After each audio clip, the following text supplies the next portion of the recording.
नमस्कार दोस्तों, स्वागत है एक बार फिर से आपके अपने प्लेटफॉर्म योगेंद्र टाइम्स पर। पेट के जीएस की सीरीज की श्रृंखला में आज हम बात करने जा रहे हैं मौर्य काल की। और मौर्य काल में आपके सिलेबस में सीधे एक नाम दिया गया है कि वहीं से प्रश्न पूछा जाएगा और वो है अशोक। तो भैया आज हम बात करने वाले हैं अशोक की। अशोक के बारे में कई सारी चीज़ें आपने सुनी होगी। अशोक महान, अशोक ने बौद्ध धर्म को आगे बढ़ाया, अशोक ने मानववाद के लिए काम किया बहुत ज़्यादा, अशोक ने पशुओं के लिए बहुत ज़्यादा काम किया, अशोक ने अपनी प्रजा के लिए अलग तरीके से काम किया। तो ऐसा क्या था अशोक में, कहाँ से प्रेरणा मिली अशोक को काम करने के लिए, और थोड़ा सा हम मौर्य काल को सारगर्भित रूप से देखते हुए आगे की तरफ बढ़ेंगे। देखिए अंतिम दिनों में है पेट का एग्जाम, 24 तारीख को प्रस्तावित है और हमारे पास अब समय नहीं कि हम किसी चीज़ को बहुत विस्तृत रूप से पढ़ें। इतिहास कालखंड जब हम पढ़ाएंगे तो वहाँ पे मौर्य काल को बहुत समग्र रूप से समाहित करते हुए आगे बढ़ा जाएगा। परंतु आज के सेशन में परीक्षा के लिहाज से महत्वपूर्ण बिंदुओं पर सिर्फ चर्चा की जाएगी, इतना आप ध्यान में रखिएगा। ये संपूर्ण सेशन नहीं होगा, ये सिर्फ परीक्षा के लिहाज से उपयोगी और इतने में से ही आ जाएगा, उसमें कोई बहुत ज़्यादा अतिशयोक्ति न हुई तो। ठीक है, चलिए बढ़ते हैं आज के सेशन की तरफ। और आज हम पढ़ेंगे अशोक को। किसको पढ़ेंगे? अशोक को मुख्यतः पढ़ेंगे। ठीक, लेकिन अशोक पढ़ने से पहले हमें थोड़ा सा मौर्य काल के बारे में जानना होगा। ठीक, तो आइए थोड़ी सी जानकारी लेते हैं किस पृष्ठभूमि में मौर्य काल की स्थापना हो रही है, इसको थोड़ा सा देखते हैं। देखिएगा अशोक स्वयं भी किस काल से संबंधित है, किस वंश से संबंधित है? मौर्य वंश से संबंधित है। तो ऑब्वियस सी बात पड़ती है कि हमारे दिमाग में कि मौर्य वंश आखिर क्या है। ठीक है, अब अगर मौर्य वंश की हम बात करें तो एक बहुत ही मोटिवेशनल स्टोरी टाइप की व्यवस्था है। दुनिया में बड़े बड़े मोटिवेशनल स्पीकर इन सारी चीज़ों का इस्तेमाल करते हैं। बताते चलें आपको, विष्णुगुप्त, चाणक्य, जिनको हम जानते हैं, चाणक्य जिन्हें कहते हैं, उनका वास्तविक नाम विष्णुगुप्त है। उन्हें प्रचंड भी कहा जाता है क्योंकि क्रोध में कभी कभी वो बहुत ज़्यादा व्यग्र हो जाते थे। तो मौर्य साम्राज्य की स्थापना के क्रम में सबसे बड़ा जो रोल निभाया गया वो चाणक्य द्वारा निभाया गया। और चाणक्य ऐसे ही नंद वंश के शासक के यहाँ से, जिसको हम धनानंद के रूप में जानते हैं, धनानंद ने उन्हें दान की राशि मांगे जाने पर बहुत ज़्यादा बेइज्जत किया, अपमानित किया। और उस अपमान का बदला लेने के लिए चाणक्य ने प्रण लिया कि हम तुम्हारे दंभ को तोड़ेंगे और तुमसे भी बड़ा वंश स्थापित करेंगे। चाणक्य जा रहे थे, रास्ते में देखते हैं कि एक बाग में कुछ बच्चे खेल रहे हैं और वहाँ एक बच्चा लकड़ी के काठ पर कुर्सी पर बैठा हुआ है और वह बकरी चराने वाले बच्चों को, वहाँ जो ऐसे इस तरीके के बच्चे होते हैं, आप गांव की पृष्ठभूमि में देखे होंगे, बकरी चरा रहे हैं, गाय चरा रहे हैं, भैंस चरा रहे हैं, शहर वाले लैपटॉप चला रहे हैं, टैबलेट चला रहे हैं, चश्मा लगा रहे हैं, सबका अपना अपना क्राइटेरिया है। तो वैसे ही चाणक्य महोदय भी जा रहे थे और उन्होंने रास्ते में देखा कि एक बच्चा कुर्सी पर बैठकर उन बच्चों को, जैसे वो बच्चा जो कुर्सी पर बैठा वो राजा हो और जो नीचे बैठे बच्चे हैं वो प्रजा हों, वो उनकी समस्याओं को सुन रहा है और उन पर निर्णय दे रहा है। एक तरीके से ड्रामा हो रहा है वहाँ पे। चाणक्य कुछ देर बैठकर खड़े होकर देख रहे कि ये बच्चा आखिर किस तरीके से निर्णय दे रहा है। चाणक्य को वो बात इतनी ज़्यादा आकर्षित करती है कि उस चाणक्य को लग जाता है कि ये बच्चा क्या है, बहुत इसमें प्रतिभा है और बहुत आगे तक जा सकता है। चाणक्य उस बच्चे से बात करते हैं और उसे ले आते हैं अपने सानिध्य में और शिक्षा दीक्षा उसकी करवाते हैं। और आगे चलकर उसी बालक का नाम होता है चंद्रगुप्त मौर्य। चंद्रगुप्त मौर्य, जिसे हम भारत का प्रथम चक्रवर्ती सम्राट के रूप में जानते हैं, चंद्रगुप्त मौर्य और चाणक्य की मदद से भारत का पहला चक्रवर्ती साम्राज्य स्थापित हुआ और उसका पहला शासक बना चंद्रगुप्त मौर्य। अर्थात चंद्रगुप्त मौर्य को भारत का पहला चक्रवर्ती शासक कहा जाता है। इस बात को ध्यान में रखिएगा। चंद्रगुप्त मौर्य राज करना शुरू करता है, विभिन्न प्रकार की उसकी अलग कहानियां हैं। उसका एक बेटा होता है जो महत्वपूर्ण आगे चल के राजा बनता है, बिंदुसार। बिंदुसार राजा बनता है। बिंदुसार का बेटा होता है अशोक। और अशोक ने पूरे भारतीय पृष्ठभूमि ही नहीं अपितु पूरी दुनिया में भारतीय सांस्कृतिक मूल्यों को प्रतिस्थापित करने में बहुत ही महत्वपूर्ण भूमिका अदा की है। अशोक, जिसके नाम के आगे ही लग जाता है एक शब्द बड़े आदर और सत्कार के साथ भारतीय लेखक और पुरातत्वविद इस नाम को जोड़ते हुए अपने आप को गौरवान्वित महसूस करते हैं, अशोक महान। आप देखेंगे ऐतिहासिक कालखंड में सिर्फ 2 शासक ऐसे हैं जिनके नाम के सामने महान लगता है, एक स्वयं अशोक और बाद में एक जबरदस्ती का महान लगाया जाता है अकबर के सामने। हालांकि सिविल सेवाओं की तैयारी करने वाले बच्चों के लिए यह कठिन प्रश्न होता है मेंस के पॉइंट ऑफ व्यू से कि अकबर और अशोक में तुलनात्मक टिप्पणी करें। तुलना करवाते हैं, भारत में यही दिक्कत है, जबरदस्ती करवा देते हैं ना। अब तालिबान और भारत की तुलना क्या है, लेकिन करवाएंगे तुलना, जबरदस्ती तुलना करवाएंगे। तो सिविल सर्विस कोई ऐसे आप नौकर बनने जा रहे हैं तो आपको वहाँ भी तोलवाया जाएगा इसी तरीके से। तौलिए एक एक चीज़, ठीक, तुलना करते रहिए अपना, ठीक। तो यहाँ भी तुलना करवाई, कहाँ अशोक कहाँ अकबर, सबके अपने काम करने के अंदाज अलग है, लेकिन दोनों में तुलना करना उचित नहीं है। तो 2 ऐसे शासक हैं जिसे हम भारतीय इतिहास कालखंड में महान कहते हैं, एक स्वयं अशोक और दूसरा अकबर महान कहा जाता है। इस बात को ध्यान में रखिएगा। अकबर के भी कार्य बहुत लाजवाब रहे हैं जनता के पृष्ठभूमि से, परंतु वो धार्मिक रूप से पूर्णतः निरपेक्ष नहीं था, ये बात सत्य है, ठीक है। अकबर को आप छोड़िए, आइए अशोक पर आते हैं, ठीक है। बिंदुसार के कुल मिलाकर 101 पुत्र थे, 101 बेटे थे। अब ये एक ही पत्नी से जन्मे बच्चे नहीं थे, नहीं तो आप अचंभित हो जाएं कि आज का भी रिकॉर्ड तोड़ दिए। नहीं, ये कई पत्नियां हुआ करती थी पहले राजाओं महाराजाओं के ज़माने में। जिस तरीके से आज कई, आमिर खान को देखो, तलाक पे तलाक दिए जा रहे हैं, कई सारी पत्नियां बनाएंगे ना, राजा समझ लिए अपने आप। लोकतंत्र में ये नहीं है। इसी तरीके से पहले राजा महाराजा बहुत सारे विवाह कर लेते थे, तो बहुत सारे बच्चे वैसे अनर्गल पैदा हो जाते थे। तो इनके भी आप देखेंगे 101 बच्चे थे। तो कभी कभी प्रश्न बन जाता है कि अशोक कुल कितने भाई था, 101 भाई था। और आप देखेंगे कि अशोक का जो टाइम पीरियड रहा है, थोड़ा सा जरूरी है अशोक का टाइम पीरियड पढ़ना, बाकी मैं टाइम पीरियड पर ध्यान नहीं देता हूँ, लेकिन आप ध्यान दीजिएगा 273 से लेकर 242 ईसा पूर्व। अब थोड़ा कुछ लोगों को हम थोड़े सा अलग से ज्ञान देते चलते हैं। मेरा सिर्फ एकमात्र मकसद नहीं होता कि पढ़ाना, मेरा मकसद होता आपके दिमाग में कुछ अलग तरीके की छाप बनाना, जिससे उस सब्जेक्ट की आपको पकड़ मजबूत दिखेगा। थोड़ा सा देखिएगा, यहाँ पर शब्द लगा है ईसा पूर्व। क्या लगा है? ईसा पूर्व। अशोक ईसा मसीह के जन्म से लगभग 250 साल पहले राजा बन रहा है।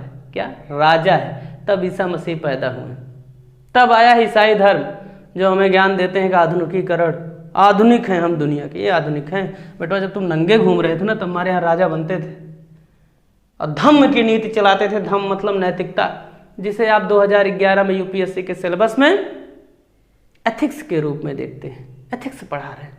एथिक्स क्या पढ़ोगे? पढ़ो एथिक्स। अशोक जैसा व्यक्ति एथिक्स पढ़ा रहा है, जब ईसा मसीह जैसे महान व्यक्तित्व जिन्हें माना जाता है ईसाई धर्म द्वारा, पैदा ही नहीं हुए। और आप देखिए हजरत मोहम्मद साहब कब पैदा हो रहे हैं? 570 छठी शताब्दी ईस्वी में पैदा हो रहे हैं। लगभग आप देखेंगे 700 से 800 साल पहले अशोक राजा है।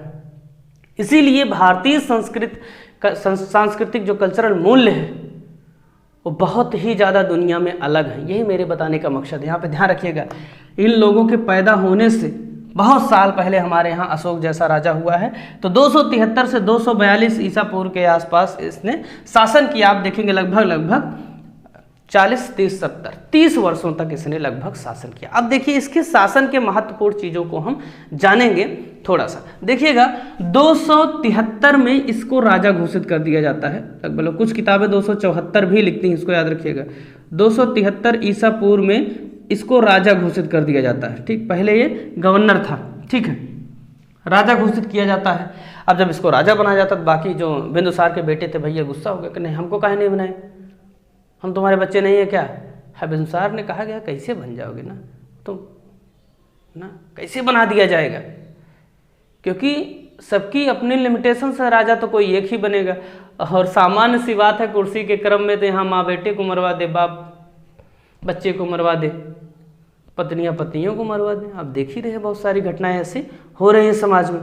तो कुर्सी के लिए आप देखेंगे अशोक जैसा, जिसे हम बाद में महान शासक कह रहे हैं, इसने अपने 99 भाइयों की हत्या करवा दी। देखिएगा, अपने 99 भाइयों को भैया मरवा डाला इसने।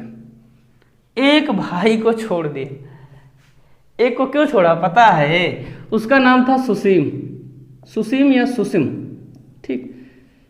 इसको इसलिए छोड़ा इसने कि बहुत प्रेम करता था। प्रेम से ज़्यादा एक खासियत ये है कि ये बड़ा भाई था अशोक का, और इसके बाद अशोक आया, ठीक। अर्थात जो सबसे बड़े दो लोग थे वो एक सुसीम था, दूसरा अशोक था। और मरवा कौन रहा? अशोक। अशोक ने कहा नहीं बड़े भैया, मैं आपको नहीं मार सकता ना। हमारी सांस्कृतिक परंपरा इतनी मजबूत रही है कि आप रावण के समय में भी देखेंगे कुंभकर्ण ये जान रहा है कि रावण मारा जाएगा, लेकिन वो रावण के साथ खड़ा है क्योंकि रावण बड़ा भाई है, ठीक। दूसरी तरफ आप सत्यनिष्ठा की मिसाल के रूप में अन्य लोगों को भी भारतीय सांस्कृतिक प्रेरणा में देखेंगे। इसीलिए कहीं ना कहीं अशोक के मन में यह था कि बड़ा भाई है, इसको मैं नहीं मार सकता, बाकी तो भले ही मार डाला। तो शासन प्रशासन के क्रम में, राजा बनने के क्रम में अपने 99 भाइयों की हत्या कर कर बैठने वाला व्यक्ति आगे चलकर धम्म नीति का प्रतिपादक बनता है, और अशोक अपने नाम के सामने महान लगवाने वाला पहला शासक बनता है। जबरदस्ती नहीं लगवाता तलवार की नोक पर, इतिहासकार उसके कार्यों के आधार पर लगाने के लिए बाध्य हो जाते हैं। इसीलिए कहा जाता है वक्त कभी भी किसी का बदल सकता है, विचार कभी भी बदल सकते हैं। याद रखिएगा, प्रकृति बदलती है थोड़ी सी। प्लास्टिक का गिलास है, उसे जब आप आग पर रख देंगे तो पिघल जाएगा थोड़ा सा, प्रवृत्ति नहीं बदलेगी। प्लास्टिक हमेशा पर्यावरण को नुकसान ही पहुंचाएगा। जो आप बारात में चवन्नी का गिलास लेकर पानी पिए और फेंक दिए, एक बार आप पानी पी के फेंके और 50 साल के पर्यावरण के ऐसी तैसी कर दिए, तो इससे भी बचें थोड़ा सा।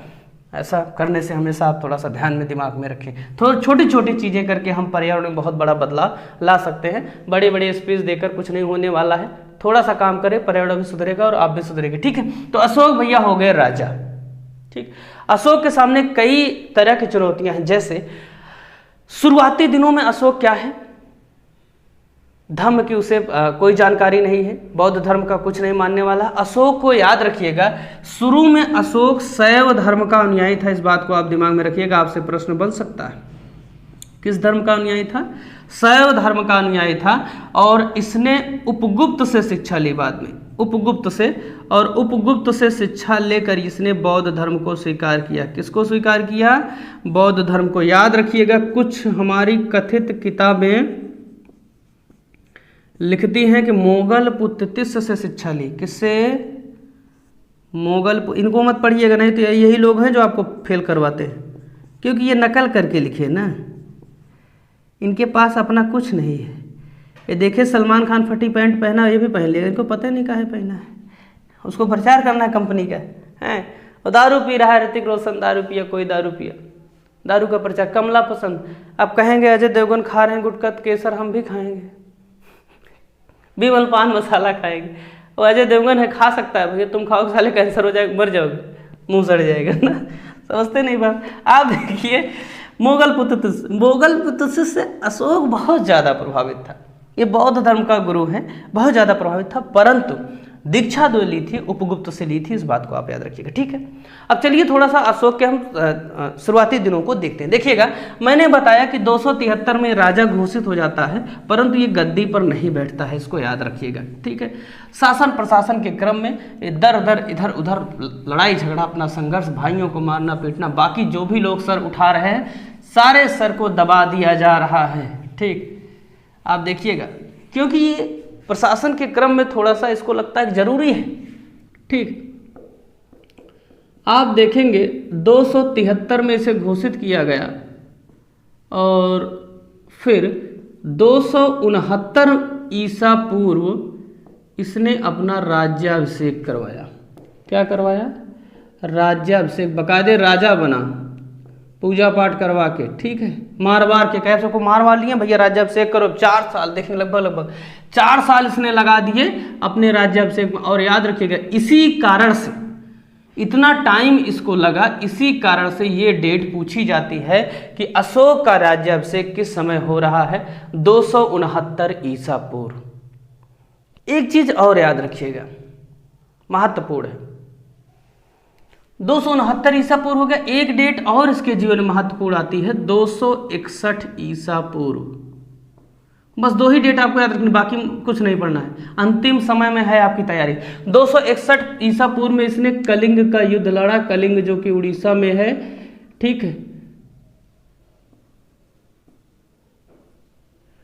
ठीक, आंध्र प्रदेश के पूर्व राज्यपाल को हाल ही में कलिंग रत्न का अवार्ड दिया गया है। कलिंग हाथियों के लिए जाना जाता है, इसको आप जानते रहिए। उड़ीसा में स्थित बेहद महत्वपूर्ण जगह है, ठीक है। आगे चलते हैं, देखते हैं। तो कलिंग युद्ध देखेंगे 261 में लड़ा। कलिंग युद्ध में लड़ते समय इसने देखा कि लाखों की संख्या में लोग मर रहे हैं, मारे गए हैं, और बहुत सारे लोग बेघर हो गए हैं।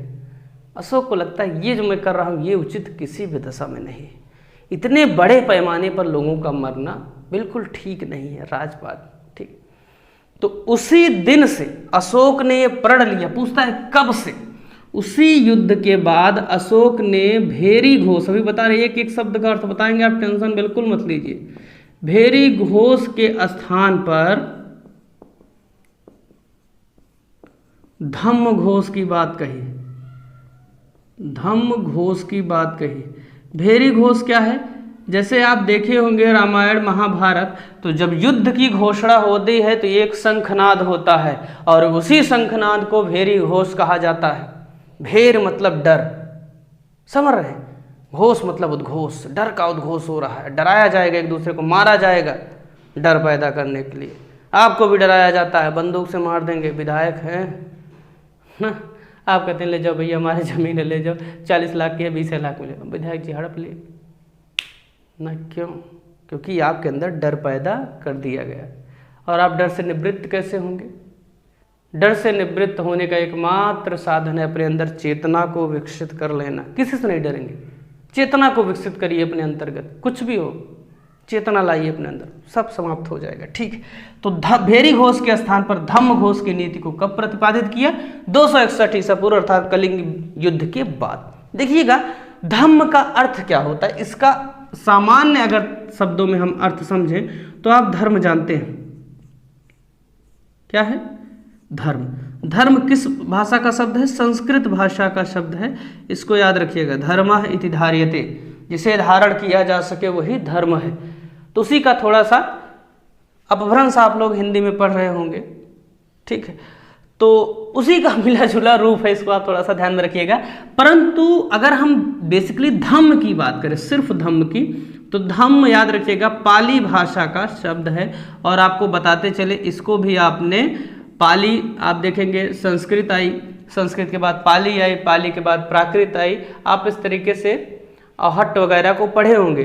तो आप देखेंगे जो बौद्ध ग्रंथ लिखे गए हैं वो पाली भाषा में लिखे गए हैं। वो इसलिए लिखे गए हैं कि पाली भाषा को निचले तबके की भाषा मानी जाती थी, और महात्मा बुद्ध मानते थे कि दुनिया के विकास के लिए, मानव धर्म, असत्य और अहिंसा के विकास के लिए सर्वप्रथम जो चीज़ जरूरी है वो निचले तबके का ऊपर जाना है। इसीलिए आप देखेंगे भारत के प्रधानमंत्री भारत के प्रधानमंत्री नरेंद्र भाई मोदी जी, आप देखेंगे कि प्रयागराज में सफाई कर्मचारियों का पैर धुल रहे हैं। क्यों धुल रहे हैं? वो एक प्रतीक है कि एक प्रधानमंत्री ये चाहता है कि निचले तबके को सर्वोच्च स्थान पर ले जाया जाए, और तभी भारत का विकास सुनिश्चित भी हो सकता है। आज आप देखे होंगे सड़कों पर बच्चे भीख मांगते हुए आपको चाय की दुकानों, अन्य दुकानों पर मिल जाते हैं। उनके माँ बाप यही उनका रोजगार बना दिए हैं। ये हमारी धम्म नीति के खिलाफ है ना। तो एक समय ऐसा हमें प्रयत्न करना होगा कि उन्हें जागरूक करना होगा। हालांकि आप देखेंगे सरकार ने स्वयं इस दिशा में प्रयास करते हुए भिखारियों के उत्थान हेतु स्माइल योजना शुरू की है, परंतु वो योजना आप जानते हैं, इंदिरा आवास योजना इतने साल से चल रही है, 20,000 रुपये प्रधान कमा रहे हैं लगातार। हमारे यहाँ एक आदमी नहीं दिया, एक दलित ने 20,000 रुपये प्रधान को नहीं दिया। अब प्रधान कहे तुमसे टकराओ, दीवार उठी है, छत का पैसा आ ही नहीं रहा है। अजीब स्थिति है। प्रधान के साले हमसे टकराओ गया, दारू बांट के जीते इतने दिन से हम, ठीक है। चलो, भेरी घोष के स्थान पर धम्म घोष की बात कही जा रही है। किस युद्ध के बाद? कलिंग युद्ध के बाद, ठीक है। अब देखिए अशोक से और कौन कौन से प्रश्न बन सकते हैं, ठीक। तो आप देखेंगे अशोक की 4 पत्नियां थीं, जो मुख्यतः आता है जिनका नाम, 4 पत्नियां थीं, ठीक। इनमें आपसे जो नाम प्रमुख हैं वो हैं असंघमित्रा, पूछ सकता है कौन सा है इसमें, असंघमित्रा, कारुआरकी,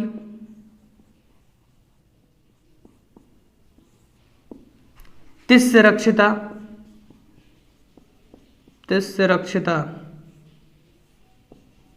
ठीक।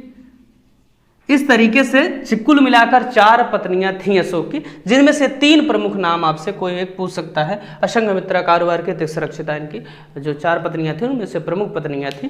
चौथी पत्नी का नाम इनके था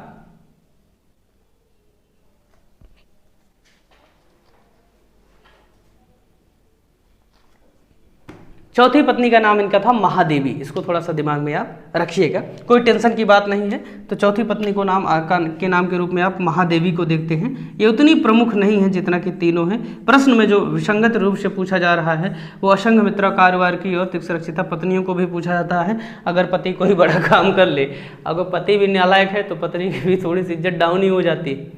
पुरुष प्रधान समाज है और पत्नी अगर बड़ा काम करे, पति तो भी उसको नालायक है ऑटोमेटिक। साला उधर करो तो डबल बोनस और इधर करो तो सिंगलो नहीं, ठीक है ना। जुगाड़ अपना किए रहिए, ठीक है। आगे देखिएगा, तो 4 पत्नियां थी, अशंघमित्रा, कारुआरकी, तिस्सरक्षिता, महादेवी, ठीक है। आगे बढ़ते हैं। जो सबसे महत्वपूर्ण प्रश्न अशोक से बनता है भैया वो ये बनता है कि इसके अभिलेखों को लेकर प्रश्न थोड़े से उठाए जाते हैं कि अभिलेखों में क्या क्या बात है। अब देखिए, हम सारे अभिलेख तो नहीं पढ़ सकते, ना हम पढ़ाएंगे उसमें, ठीक, क्योंकि हम इतिहास नहीं पढ़ रहे हैं, ठीक, ना ही पूरी स्टोरी मैं आपको बता सकता हूँ। थोड़ा सा आपको बात बताता हूँ। अशोक एक नाम नहीं है। भारतीय इतिहास में कुछ नाम ऐसे हैं जो सोच है, विचार है। एक जैसे आप अशोक नाम लेंगे एक विचार आपके दिमाग में आएगा, जैसे आप महात्मा गांधी नाम लेंगे एक विचार आएगा, आज़ाद नाम लेंगे एक विचार आ जाएगा, सुभाष चंद्र बोस एक अलग विचार, भगत सिंह अलग विचार। तो ये विचार हैं जो आपके दिमाग में आ जाते हैं। और नाम लो सुशांत सिंह राजपूत, अलग विचार, सलमान खान अलग विचार, आमिर खान लियो तलाक, ठीक, तो अलग अलग विचार आ रहे हैं, ठीक। तो अशोक को आप देखेंगे, अशोक जो है ईरानी संस्कृति से थोड़ा सा प्रभावित है, ईरान से प्रभावित है थोड़ा सा। और आप देखेंगे ईरान की एक प्रमुख लिपि है खरोष्ठी, इसीलिए ईरान के साइड का जितना आप देखेंगे अभिलेख इसने लगवाया है वो खरोष्ठी लिपि में लगवाया है। अभी आपको मैं बता दूंगा सब कुछ लिपि वगैरह क्या है, आप टेंशन बिल्कुल मत लीजिए, मैं हूँ। एक चीज़ और भैया याद रखिएगा, बहुत महत्वपूर्ण है। अशोक एक उपाधि लेता था, वो नाम अपना पूरा लिखता था देवानाम प्रिय। अब असल में देवानाम प्रिय नहीं लिखता, देवानाम प्रिय लिखता है, पाली भाषा में लिखा है। अब हम लोग उसको प्रिय लिख देते हैं ना। अब नाम है जॉनसन बेबे, हम कहते हैं जॉनसन बेबी, हम भारत वाले उसको अपने जुआड़ से बना लेते हैं ना। तो देवानाम प्रिय है। देवानाम का प्रिय का सामान्य सा शाब्दिक अर्थ है कि देवताओं का प्रिय। ये उपाधि मुख्यतः ईरानियों से प्रेरित है, इसको आप थोड़ा सा याद रखिएगा। क्योंकि अशोक का साम्राज्य आप देखेंगे मौर्य काल में सबसे बड़ा साम्राज्य था, चंद्रगुप्त मौर्य से भी बड़ा, यहाँ तक कि दक्षिण तक को इसने अपने जो है साम्राज्य में शामिल किया था। इसीलिए अशोक को महान के शासक ने साम्राज्य विस्तार के नीति में भी महत्वपूर्ण कदम अपनाए। परंतु कुछ इतिहासकार इनकी आलोचना करते हैं, जैसे जो सामान्य लोग होंगे वो हमेशा आपको इसके भेरी घोष के स्थान पे धम्म घोष। इसने कहा तलवार नहीं उठाऊंगा मैं, अब प्रजा के कल्याण के लिए काम करूंगा। अभी आपको बताता हूँ बहुत काम किया इसने, ठीक है। देवानाम प्रिय की उपाधि धारण की, ठीक है। तो हर जगह जहां पे भी अब इसने क्या किया, कहा कि होना क्या चाहिए कि जनता में मेरी बात जानी चाहिए। पहला पोस्टर लगवाएगा, ऐसा पहला व्यक्ति है, आज मोदी नहीं लगवा रहे हैं, पहला व्यक्ति अशोक है जो अपने समय में पोस्टर लगवा रहा है।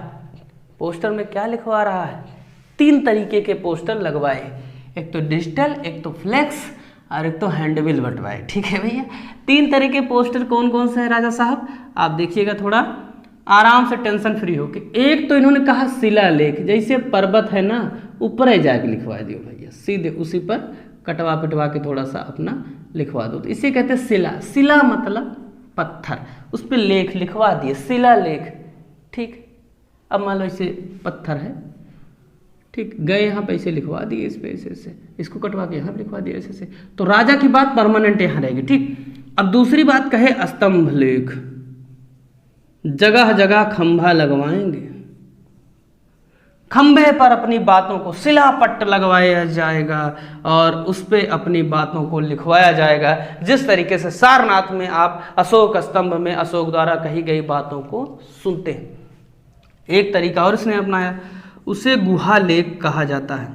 गुहा को ही, गुहा का शाब्दिक सामान्य सा आप नाम जानते हैं गुफा लेख, ठीक है, लेकिन गुहा लेख लिखा जाता है, इसको ध्यान में रखिएगा, ठीक है। तो 3 तरीके से इसने अपने अभिलेखों को जनता, ये सब सामूहिक रूप से, देखिए इसमें बहुत ही ज़्यादा लोग डाउट में रहते हैं और ये कोई सामान्य सी बात नहीं, गुरु जी वैसे पढ़ाते भी हैं डाउट में ही रहे।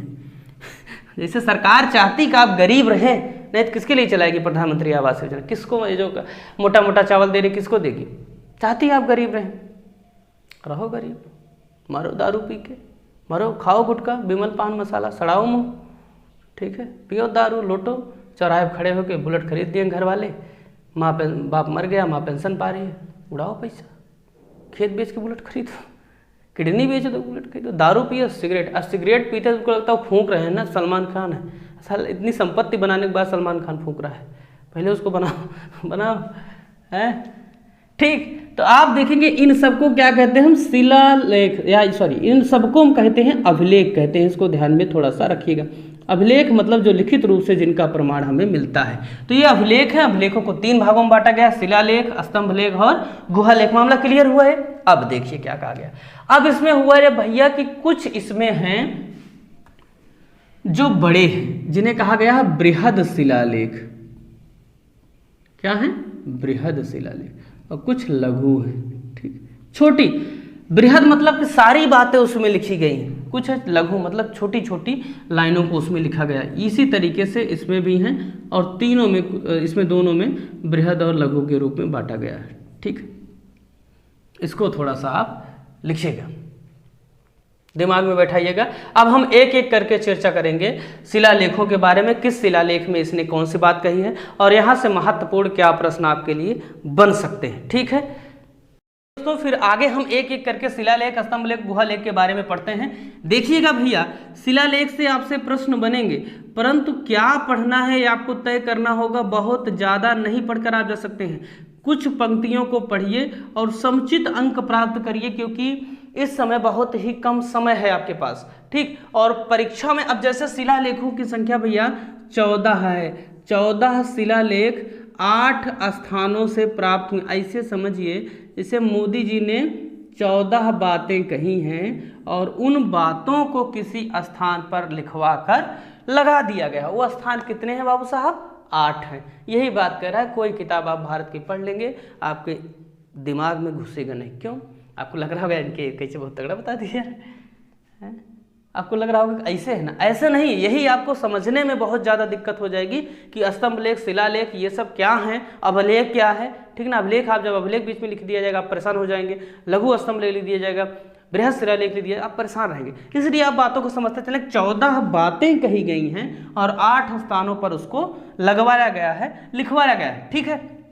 अब देखिए, खंभों की अगर हम बात करें, स्तंभ लेखों की बात करें, तो स्तंभ लेखों की कुल संख्या बाबू साहब कितनी है? 7 है। कुल जो खंभों पर बात लिखवाई गई है वो 7 लिखवाई गई है। और ऐसे खंभे कितने स्थानों पर लगाए गए हैं? 6 स्थानों पर। इसको आप दिमाग में थोड़ा सा रखिएगा, ठीक है। ये दिमाग क्लियर हुआ। अब आपको पिट की लिहाज से ये नहीं जानना स्तंभ लेख कितने हैं, ये संख्याओं के, ये नहीं जानना, ध्यान ही में नहीं रखना है आपको। बस इतना रखना है 14 बातें कही गई हैं जो 8 स्थानों पर लगवाई गई हैं। गुहा लेख, खास करके इसको थोड़ा सा याद रखिएगा। अशोक ने एक गुफा बनवाई थी जिसे हम 12 बरी की गुफा कहते हैं, ठीक है। इसको बराबरी नहीं लिखिएगा, याद रखिए, 12 बरी की गुफा। और यह बिहार में वर्तमान में स्थित है। इस गुफा को बनवा कर इसने किसे दान में दिया था? आजीवक संप्रदाय को दान में दिया था। आजीवक, अब जैसे अशोक, क्या अशोक बौद्ध धर्म से संबंधित हो गया है ना, शुरू में शैव धर्म का था भैया, शिव को मानता था, बाद में महात्मा बुद्ध से संबंधित हो गया, ठीक है।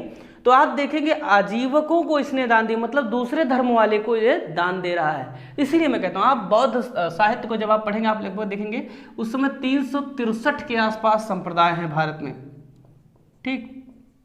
संप्रदाय मतलब एक अलग विचार लेके लोग चल रहे हैं। कोई कह रहा हम उठेंगे ही नहीं, किस्मत में जो लिखा होगा वही होगा ना। कोई कह रहा उधार लेके घी पियो, सबके अपने अपने विचार। जैसे आपका भी है ना, जिंदगी एक है, गुटखा पान मसाला खाओ, मुंह सड़ा हो मरो, कहते हैं बहुत लोग ना। दारू पियो यार, जिंदगी एक है ना, 5 शादियाँ करो, 20 शादियाँ करो ना, कुछ लोग अपना इसी तरीके धंधा चलाते रहते हैं, ठीक है।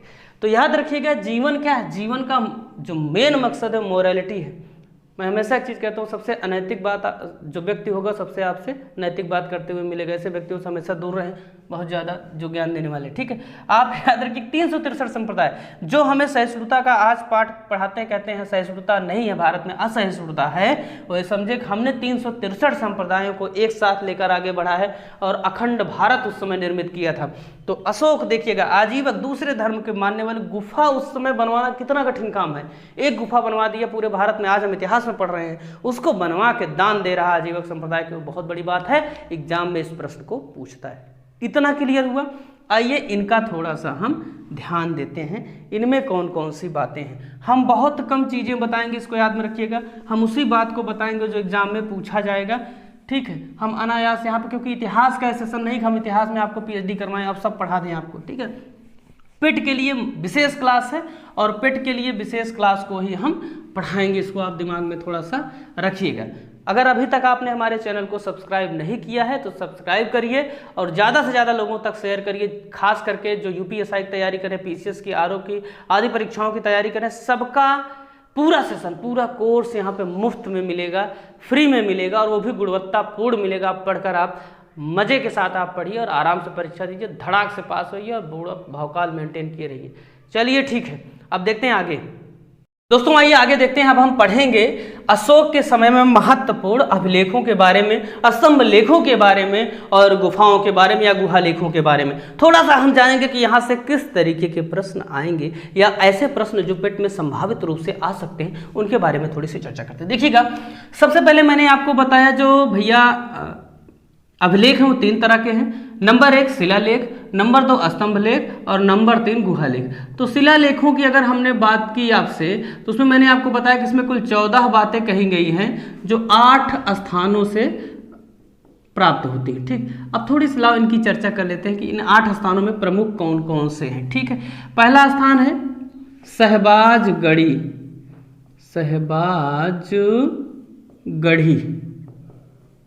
ठीक। दूसरा कौन सा है, मानसेहरा, कौन सा है, मानसेहरा। तीसरा कौन सा है, कालसी, अभी आपको बताते हैं कहाँ पे स्थित है, ठीक है। दूसरा कौन सा है, गिरनार, आगे वाला। आगे कौन सा है, गिरनार के बाद आप देखेंगे थाड़े में एक स्थापित है, थाड़े महाराष्ट्र में, इसको आप थोड़ा सा देखिएगा। उसके बाद आप देखेंगे आंध्र प्रदेश में स्थापित है, ठीक है। तो देखिएगा इसमें एक थाड़े में स्थापित है, इसे कहते हैं या यूँ कहें कि एक तरीके से सोपारा इसका नाम है। थोड़ा सा देखिएगा ध्यान से, सोपारा नाम है। एक एर्रागुड़ी है, एर्रागुड़ी, और 2 अन्य हैं, इनका नाम, एक का धौली है और एक का नाम भैया जौगढ़ है, जौगढ़ या जौगढ़, ठीक है। अब देखिएगा ये कितने हो गए भैया, 3 3 6 2 8, 8 हो गए, ठीक ना। 8 स्थान ये हैं। अब इनको आप लेकिन 8 स्थानों को तभी पढ़िएगा जब आपके बाकी सारी चीज़ें कंप्लीट हो जाए। अभी मैं इसमें बता देता हूँ कौन सा आपके लिए इंपॉर्टेंट है। इन दोनों को पढ़ लीजिएगा, एक इसको पढ़ लीजिएगा, बाकी आप किसी को मत पढ़िएगा। मतलब शुरू के 3 आपके लिए महत्वपूर्ण है, एक बहुत ज़्यादा आप पढ़ सकते हैं, चौथा महत्वपूर्ण है लेकिन उसको अलग लिहाज से मैं भी आपको बताता हूँ। देखिएगा ऊपर के जो दोनों हैं ये दोनों पाकिस्तान में स्थित हैं और दोनों खरोष्ठी लिपि में लिखे गए हैं, ये इनकी खासियत है। किस लिपि में लिखे गए हैं भैया, खरोष्ठी लिपि में। आपसे पूछता है, जैसे आपसे पूछ ले क्वेश्चन, थोड़ा सा दिमाग लगा दे। दिमाग क्या लगाता है, थोड़ा मूर्ख बनाता है वो भी ना। जैसे इंसान आपको गली मोहल्ले में हर जगह मूर्ख बनाने वाले मिलते रहते हैं ना, छल कपट निंदा से परिपूर्ण व्यक्ति आपको छलता रहता है, वैसे आप समझिए यहाँ भी एग्जामिनर भी छल लेता है आपसे ना, पेपर बनाने वाला, पेपर सेटर जो होता है। तो आपसे पूछेगा ऐसे कि भारत का जो पश्चिमी भाग है, अगर वहाँ पे जो भी अभिलेख पाए जा रहे हैं वो किस लिपि में लिखे हुए होंगे, तो खरोष्ठी में, ठीक। इसको याद रखिएगा बस, काशी कहाँ है भैया? उत्तराखंड में है। इसको थोड़ा सा याद रखिएगा, इसको कई बार पूछा है उसने विभिन्न एग्जाम्स में, तो उत्तराखंड में है, इसको याद रखिएगा। गिरनार कहाँ है भैया?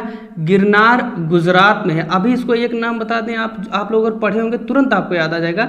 इसका नाम है जूनागढ़ अभिलेख। अब याद आ गया होगा ना? ठीक है। सोपारा कहाँ है? मैंने पहले ही बता दिया, महाराष्ट्र में है। महाराष्ट्र में कौन सी सरकार है? अघाड़ी गठबंधन वाली ना। अर्रागुड़ी कहाँ है भैया? आंध्र प्रदेश में। आंध्र प्रदेश में कौन सा नृत्य होता है भैया? कुचिपुड़ी। अंधा आदमी कच्ची पूड़ी खाए चाहे पक्की पूड़ी, उससे मतलब नहीं। तो क्या खाएगा? अंधा आदमी, उसको कुछ भी दे दो, क्या दोगे? कच्ची पूड़ी। कच्ची पूड़ी खा लिया, अर्थात कुचिपुड़ी यहाँ पे नृत्य होता है। तो अर्रागुड़ी यहाँ पे है। धौली और जौगढ़ दोनों कहाँ है भैया? ओडिशा में है।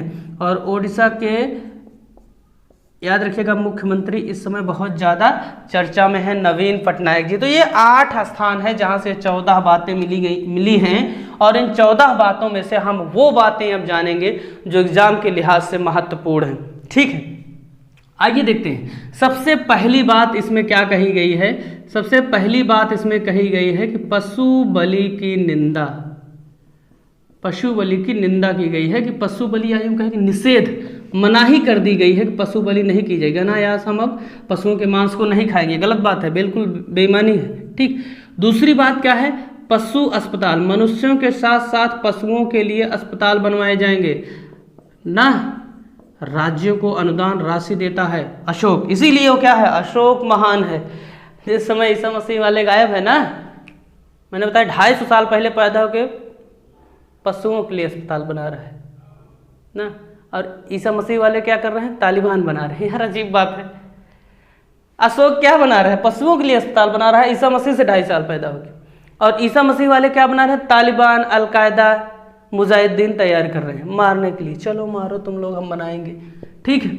इसके बाद देखिएगा, मैं महत्वपूर्ण सिर्फ लिखूंगा। चौथे में बात कही गई है भेरी घोष के स्थान पर धम्म घोष। भेरी घोष के, मैंने भेरी घोष और धम्म घोष पर पहले ही चर्चा कर दी है।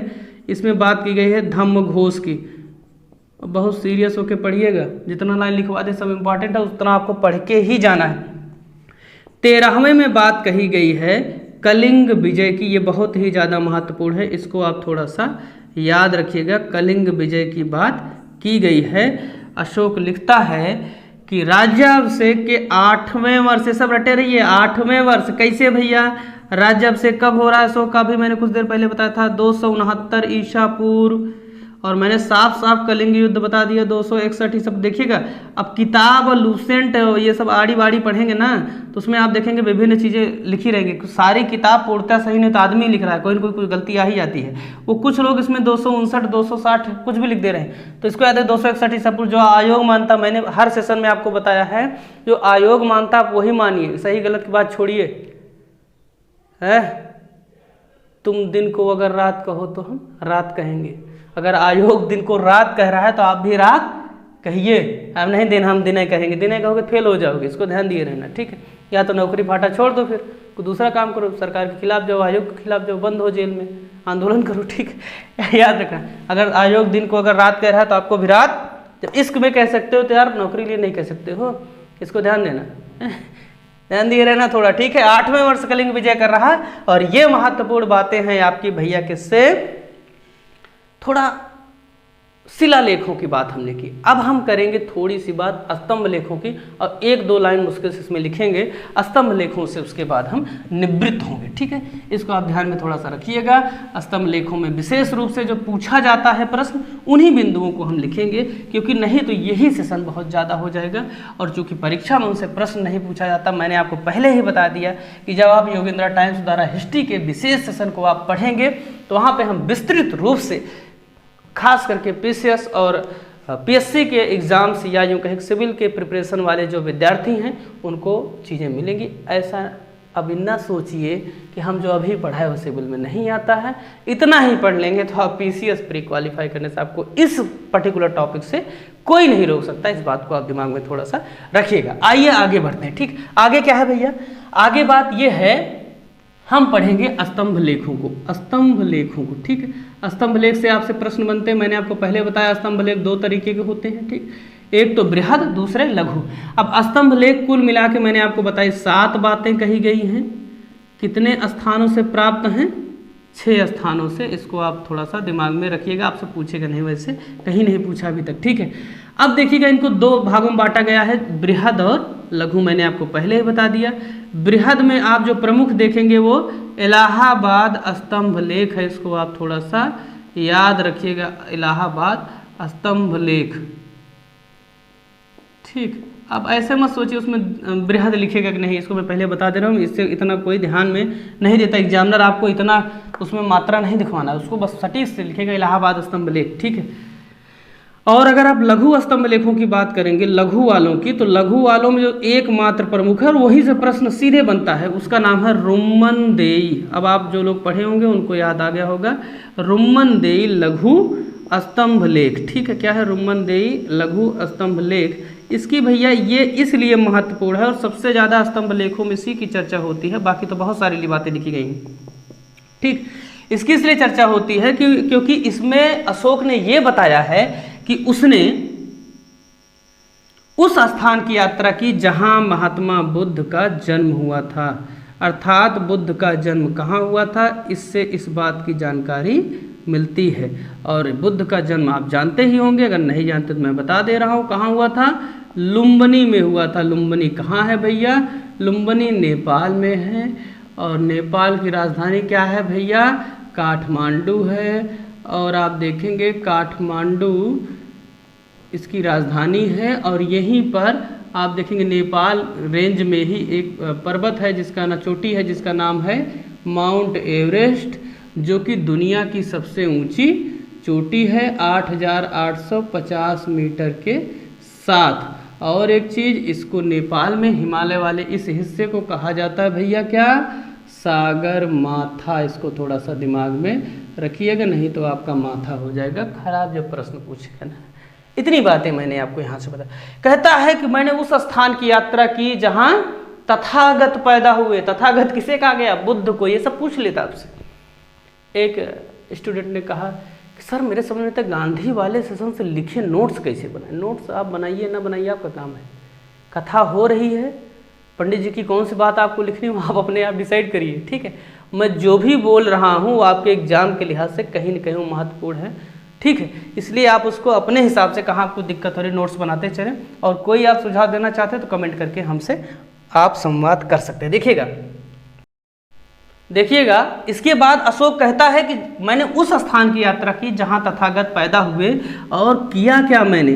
कहे कि पहले जो वहां टैक्स होता था वो 1/6 देना पड़ता था। टोटल अगर फसल जितनी उपजा रहे हैं या जो भी कर रहे हैं उसका 1/6।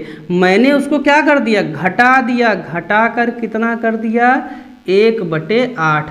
तो कई बार परीक्षाओं में ये पूछा गया है कि महात्मा बुद्ध ने घटाकर कितना कर दिया? 1/8। अब कैसे दिमाग थोड़ा सा बनाता है कि महात्मा बुद्ध ने टैक्स को घटाकर 1/8 से 1/6 कर दिया। अब अरे यार 1/6 1/8 दोनों पढ़े थे, मार दिए धड़ाम, सही है? गलत है भैया। 1/6 से 1/8 कर रहा है, ये घट रहा है, नहीं तो आप बढ़वा देते, उल्टा सोचते ही नहीं थोड़ा सा, ठीक है। तो रुम्मनदेई स्तंभ लेख ये संबंधित है, महात्मा बुद्ध के जन्म स्थान के बारे में जानकारी मिलती है। और दूसरी जानकारी से मिलती है कि अशोक भाई साहब ने यहाँ पर टैक्स को घटाकर 1/6 से 8 कर दिया। समझे कुछ? आज जब आप देखते हैं विभिन्न स्थानों पर प्रधानमंत्री या मुख्यमंत्रियों का जब दौरा होता है तो उस स्थान पर विशेष चीज़ें कुछ की जाती हैं। अब नीरज चोपड़ा गोल्ड जीते हैं, 2 करोड़ ये दे रहे हैं, 3 करोड़ वो दे रहे हैं, 4 बाबा भी 2 करोड़ दे दिए, कह लो, टेंशन ना लो, ठीक है। अब अपने यहाँ के खिलाड़ियों को प्रमोट करने के लिए जब तक आप काम नहीं करेंगे तब तक यही बात है कि अब्दुल्ला बारात जा रही, हम भी नाच लेते हैं, बहुत बढ़िया यार लग रहे हैं दूल्हे में, पोशाक में ना।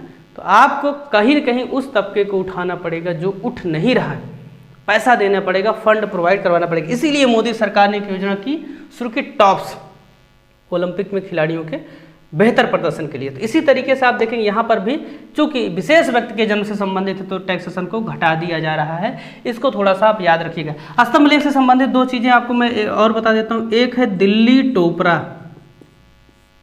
क्या नाम है? दिल्ली या टोपरा है, उसको पढ़ा जाता है दिल्ली टोपरा, ठीक है। याद रखिएगा ये एक स्तंभ लेख है। ये पहले भैया स्थित था हरियाणा में। कहाँ स्थित था? हरियाणा में स्थित था, ठीक है।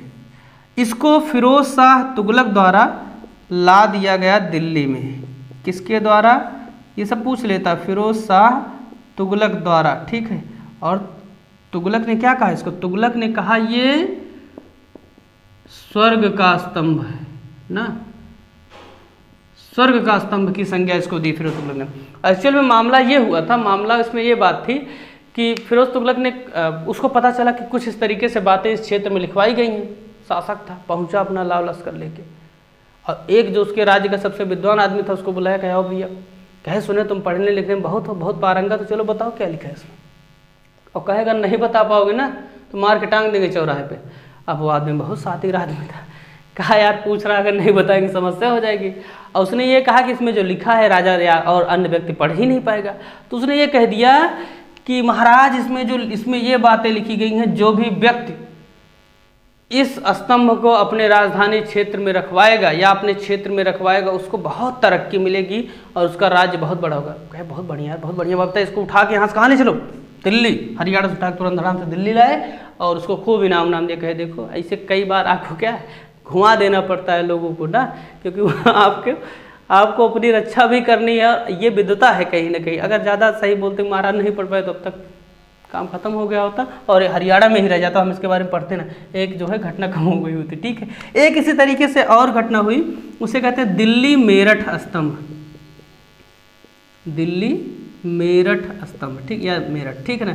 इसको भी फिरोज शाह तुगलक ने ही दिल्ली में उठाकर लगवाया था, ठीक है ना। तो ये दो महत्वपूर्ण चीज़ें हैं जो आपसे मैंने बात की। उसके बाद अगर हम बात करें गुहा लेख की या गुफाओं के बारे में, तो उसमें मैंने आपको बताया कि गुहा लेखों में मुख्यतः बराबरी की गुफाओं की हमने चर्चा की और इस पर विस्तृत हमने बात की बराबरी की गुफाओं में। अब कुछ अन्य बात जो अशोक के जीवन से संबंधित पूछी जाती हैं, बराबर की गुफाएं, सॉरी इसको याद रखिएगा, थोड़ा दिमाग में गलती से मैं रोक ही रहा था आपको, मैंने वही बराबर की गुफाएं हैं और बराबर की गुफाएं बिहार में स्थित थी, जो है इन्होंने आजीविकों को दान में दिया था। अब थोड़ी सी बात हम करेंगे अन्य तथ्यों की जो अशोक के जीवन से संबंधित आपसे भैया वो पूछ सकता है, तो टेंशन लेने की बिल्कुल जरूरत नहीं, पूरा सेशन देखें आप, 2 बार 3 बार देखें, कोई डाउट होता है आप कमेंट करके हमसे पूछें, ठीक है। कोई दिक्कत है कहीं पर भी आप पूछें, बहुत ही जल्दी हम कोशिश कर रहे हैं आज या कल तक आपको इकोनॉमी का एक सेशन जरूर मिलेगा और उसके साथ साथ आपको गुप्ता पीरियड बहुत जल्दी, गुप्त काल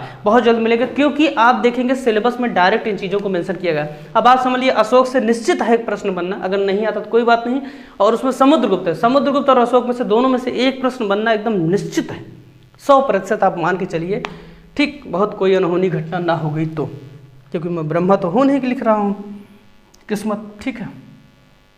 चलो आगे देखते भैया, तो गुफाओं की बात कर ली, कुछ अन्य महत्वपूर्ण बातें करते हैं, जैसे अशोक ने प्रजा को क्या कहा कि प्रजा मेरी क्या है, संतान है, इस बात को याद रखिएगा। और अशोक को अशोक नाम से जूनागढ़ अभिलेख में भी संबोधित किया गया है, इसको भी आप याद रखिएगा, ठीक। दूसरी बात, कुछ अन्य लेख हैं, शिलालेख हैं इसके, जहाँ से जैसे गुर्जरा, नेत्तूर, उडेनगोलम,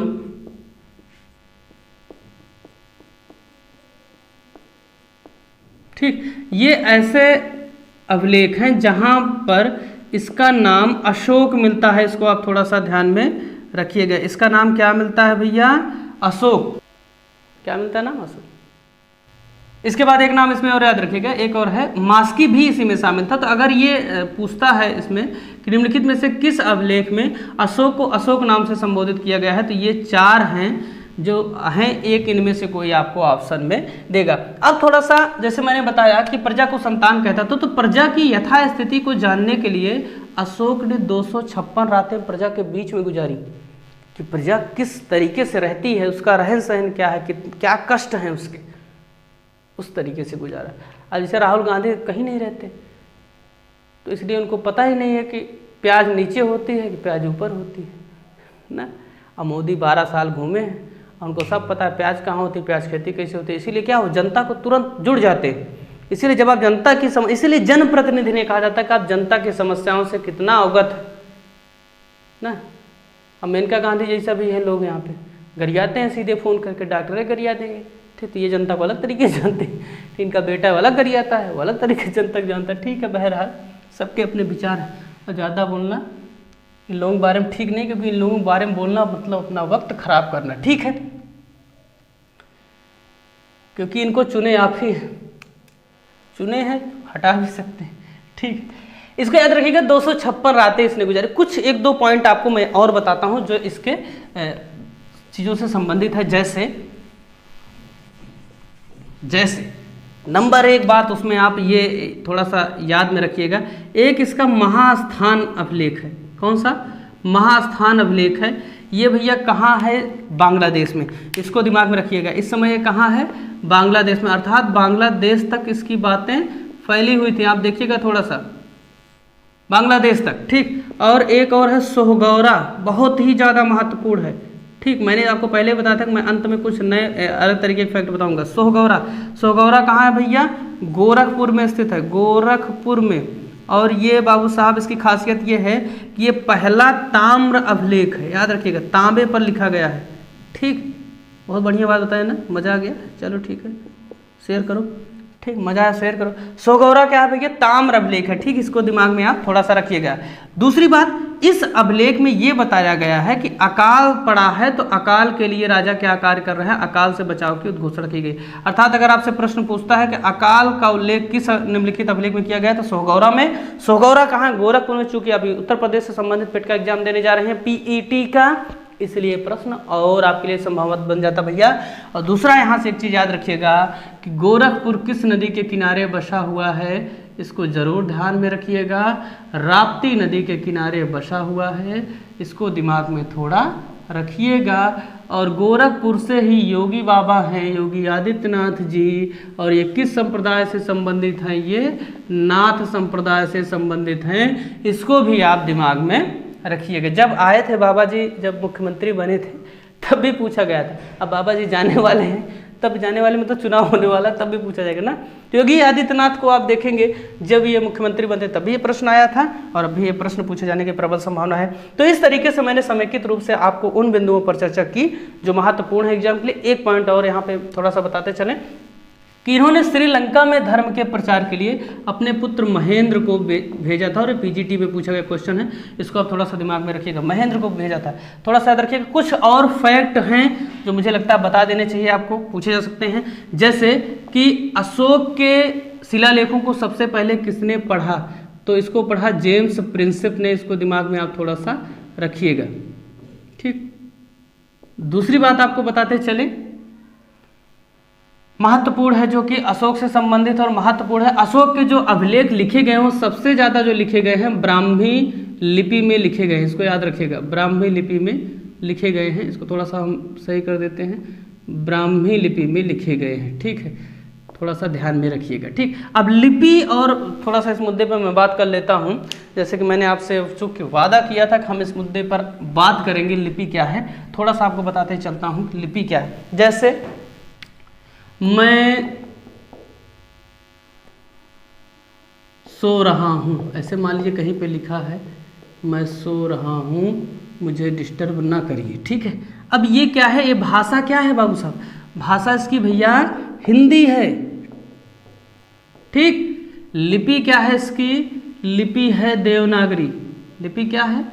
देवनागरी ना, हिंदी की लिपि में लिखी जाती है, देवनागरी लिपि में। ठीक, अब देखिए भैया देवनागरी है।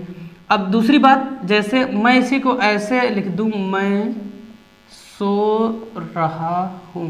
आप लोग व्हाट्सएप पे बतियाते हैं, आंतरिक भाषा का प्रयोग करते हैं ना, हिंदी वाले पढ़ाए होंगे आप लोगों को। ठीक, तो मैं सो रहा हूं, काहे सो रहे? उठो यार, पढ़ो ना। अब सो रहा हूं, लिखा तो वही है, मैं सो रहा हूं। भाषा इसकी क्या है भैया?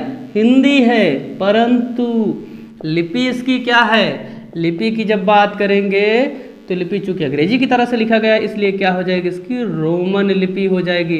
तो आशा करते हैं आपको ये चीज़ समझ में आ गई होगी। नहीं समझ में आई फिर से देख लीजिएगा, थोड़ा सा आराम से समझ में आ जाएगी। फिर भी नहीं समझ में, कमेंट करके धड़ाम से पूछिएगा कौन सा पैसा लग रहा है। आराम से पूछो, 4-5 बार पूछो, जब तक ना समझ में आ जाए। ठीक है, तो इतना ध्यान में रखिएगा इन सब चीज़ों को। और अगर किसी तरीके की दिक्कत होती है तो हम अपने सुझाव से हमें आप अवगत करवा सकते हैं, अपनी समस्याओं से हमें अवगत करवा सकते हैं। मेल कर सकते हैं yogendratimes@gmail.com पर। बने रहिए हमारे साथ, शेयर करते रहिए, खूब तन मन धन से पढ़िए। बहुत बहुत धन्यवाद।